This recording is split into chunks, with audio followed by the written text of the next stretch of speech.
یاد رکھیں کہ پروردگار عالم نے اپنے لیے تو کوئی پروٹوکول نہیں رکھا، مگر اپنے حبیب کے لیے پروٹوکول رکھا۔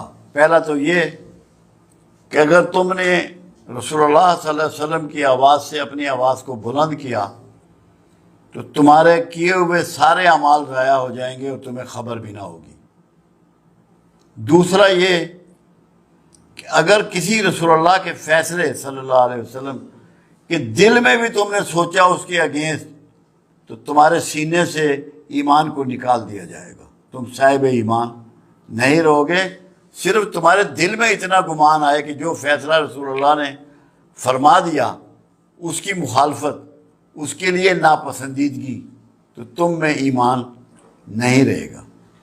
تیسری چیز، دو چیزیں ایسی ہیں جو پروردگار عالم ہمیشہ قبول فرماتا ہے، باقی کوئی چیز رد بھی کر سکتا ہے، ایک توبہ اور ایک رسول اللہ صلی اللہ علیہ وسلم پر درود و شریف۔ درود شریف کو اللہ ہر حال میں قبول فرماتا ہے۔ یہ وہ کلمہ ہے کہ جس کو اللہ قبول فرماتا ہے، اور جب کوئی شخص درود شریف پڑھتا ہے تو وہ بنیادی طور پہ صبغت اللہ ہو جاتا ہے۔ کیوں؟ اللہ کی صفات ہے، اللہ کا طریقہ ہے، اللہ کی سنت ہے۔ اللہ خود درود بھیجتا ہے، اللہ خود رسول اللہ سے محبت کرتا ہے۔ تو رسول اللہ صلی اللہ علیہ وسلم کی محبت کرنا، درود بھیجنا، یہ اللہ کی سنت پہ چلنا ہے، صبغت اللہ ہو جانا ہے۔ اس کی بہت بڑی مرتبت یہ ہے کہ آپ اس فعل میں، یہ واحد فعل ہے جس میں مخلوق کے ساتھ خالق شامل ہے۔ آپ نماز پڑھتے ہیں، خالق اس میں شامل نہیں ہے، روزہ رکھتے ہیں، خالق اس میں شامل نہیں ہے، حج کرتے ہیں، خالق اس میں شامل نہیں ہے۔ کہیں اللہ نے نہیں کہا کہ میں روزہ رکھتا ہوں، میں نماز پڑھتا ہوں، میں حج کرتا ہوں۔ کہا کہ میں اور میرے فرشتے محمد رسول اللہ صلی اللہ علیہ وسلم پہ درود بھیجتے ہیں، اے ایمان والو تم بھی درود و سلام بھیجو، سلامتی بھی۔ ایک تو یہ وہ دعا ہے کہ کائنات میں اس سے بڑھ کے کوئی دعا اگر ہوتی تو اللہ اپنے رسول صلی اللہ علیہ وسلم کے لیے یہ چاہتا کہ وہی دعا دی جائے، رحمت کی، برکت کی، سلامتی کی۔ اس کا فائدہ یہ ہے جو چیز آپ ڈیلیور کرتے ہیں وہی آپ کو واپس ملتی ہے۔ ایک فائدہ یہ ہے، ایک تو اللہ راضی ہوتا ہے، آپ صبغت اللہ ہوتے ہیں، اللہ کی سنت پہ عمل کر رہے ہوتے ہیں۔ آپ جب رسول اللہ صلی اللہ علیہ وسلم پہ رحمت بھیج رہے ہیں، برکت بھیج رہے ہیں، سلامتی بھیج رہے ہیں، یہ سب کچھ آپ کی طرف لوٹایا جا رہا ہے، آپ کی طرف یہ لوٹتا ہے، آپ کو بھی یہ چیزیں نصیب ہو رہی ہیں۔ کیوں؟ کہ جو بھی یہ گفٹ اللہ کے حبیب کی طرف روانہ کر رہا ہے، اللہ اس سے راضی ہوتا ہے اور اس کو انہی چیزوں کے ساتھ برکات اور رحمت اور سلامتی پہنچاتا ہے۔ دوسرا، خود اللہ کے رسول صلی اللہ علیہ وسلم کا فرمان مبارک ہے کہ جو میرا درود ہے وہ مجھ تک پہنچایا جاتا ہے لوگوں کو والدین کے ناموں کے ساتھ، کہ فلاں شخص نے، یہ ماں کا نام ہے، یہ باپ کا نام ہے، آپ کو اتنی مرتبہ درود شریف پیش کیا ہے۔ یہ سب سے بڑی بات ہے کہ آپ کا نام رسول اللہ کے دربار میں رجسٹر ہو جاتا ہے کہ اس شخص نے، اس کی یہ والدہ کا نام ہے، یہ اس کے باپ کا نام ہے، یہ درود شریف مجھے بھیجا ہے۔ آپ کے دفتر میں وہ ریکارڈ کرتے ہیں فرشتے، وہ پہنچا دیا جاتا ہے۔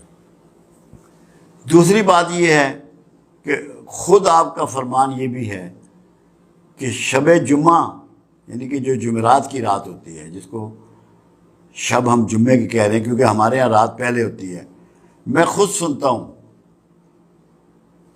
میں خود سنتا ہوں۔ ایک بات اور ہے، قرآن حکیم میں وعدہ کیا گیا کہ تم جس کسی کو دعا دو تو جو دعا اس نے دی ہو یا ویسے ہی دعا اسے واپس لوٹاؤ یا اس سے بڑھ کے دعا واپس لوٹاؤ۔ اب یہ قرآن کا قانون جو ہے، یہ قرآن کی صفت جو ہے، یہ قرآن کا آرڈر جو ہے، یہ رسول اللہ صلی اللہ علیہ وسلم کے لیے بھی ہے، سب کے لیے ہے۔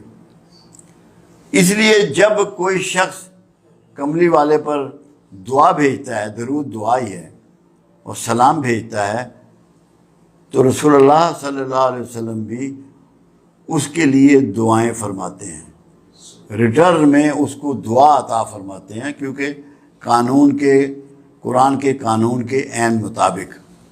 تو یہ جنت کی بشارت ہے درود بھیجنے والے کے لیے کہ جب تو رسول اللہ کے لیے دعا بھیج رہا ہے تو رسول اللہ صلی اللہ علیہ وسلم اس سے بہتر طریقے سے تجھے دعا لوٹا رہے ہیں، اور جس کا دعا گو رسول اللہ ہو جائیں اس کے لیے کوئی خطرہ نہیں ہے، کوئی دوزخ کا ڈر نہیں ہے، کوئی آگ کا ڈر نہیں ہے۔ انشاءاللہ اللہ کے ہاں اس کی مغفرت ہے اور اس کی بخشش ہے۔ تو درود شریف بخشش کی ضمانت ہے۔ یہ پڑھنے والا، یہ بھیجنے والا، پڑھنے کا لفظ نہیں ہے، بھیجنے کا لفظ ہے۔ بھیجنے میں یہ ہوتا ہے کہ یہ گفٹ ہوتا ہے، پڑھنا گفٹ نہیں ہے، بھیجنا گفٹ ہے۔ آپ کو یہ یقین ہونا چاہیے کہ آپ کی چیز جو ہے یہ ہوا کے دوش پر جا رہی ہے اور آقا کو پہنچ رہی ہے، یہ گفٹ آپ کا میرے آقا کے پاس جا رہا ہے۔ ایک فائدہ اور، جو پنجابی کی ایک مثال ہے، رانجھا رانجھا کردینی میں آپے رانجھا ہوئی۔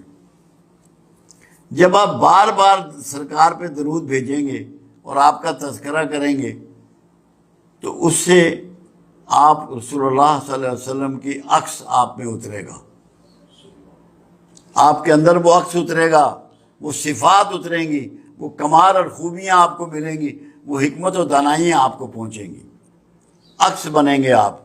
مگر اس کے لیے آپ کو